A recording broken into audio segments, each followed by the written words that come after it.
He has got to find a better way to answer this. And someone needs to ask him. The communications director's non-answer on the proclamation is troubling.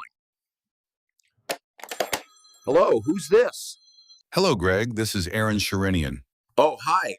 Apparently, I'm not allowed to make a public statement or post anything online, but I can make cryptic phone calls to individuals. Okay. Let me start out by saying what a pleasure it is for you to speak with me. I've worked for Philip Morris, and the church is lucky to have me. So me taking time to talk to you is pretty remarkable and speaks highly of my character. If I seem to answer vaguely, it's because I'm speaking on a higher level, and you just don't understand. My job is to talk to Switzerland and hide what we really believe. Also, I've already addressed these concerns by passing along rumors through my trustworthy influencer surrogates who think LA is less woke than Utah. Plus, I've put my response in writing multiple times. It's just encoded in Reformed Egyptian and invisible ink. Only someone with a unicorn blood-fueled Urim and Thummim bolted to a Ouija board can decipher it. Got it. You know, one of the things I've learned is to be still. Sometimes I thought being still meant doing nothing, but being still is being active. It means doing a charm offensive and reaching out to LDS influencers to get the internet off my back. All right. So when I reach out to Ward Radio or other influencers, it's not about saying I don't support the family proclamation or that I donated to the DC Gay Men's Chorus 3 years ago. People would reject that right away. It's about creating ambiguity in my position, then making it seem moral to defend the ambiguity, call it a witch hunt, cancel culture, or purity test and so on. So then people are one step closer in supporting outright opposition to the proclamation of the family.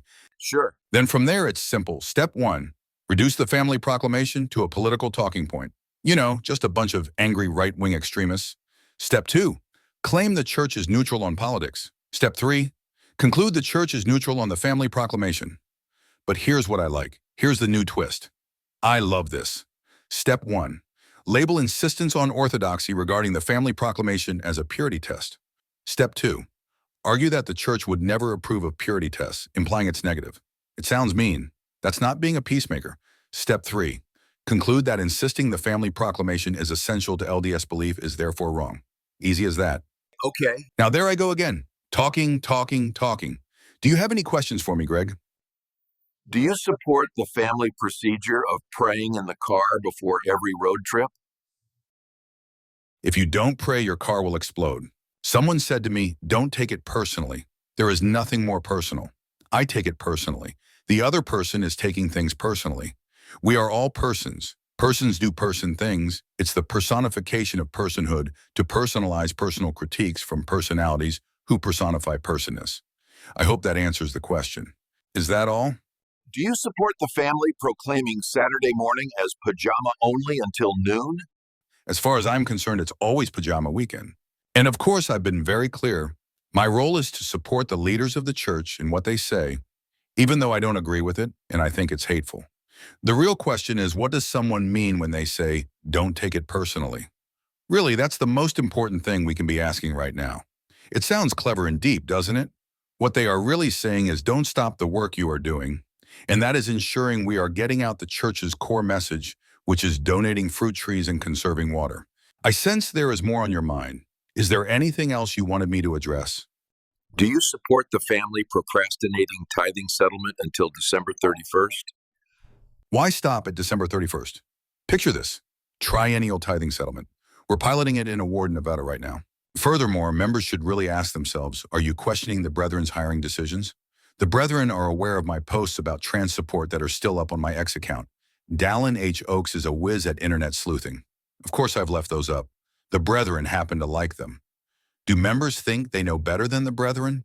The rank and file wrongfully appraise faith in this antiquated living room decoration, the family proclamation, over the living authority of the church's HR practices.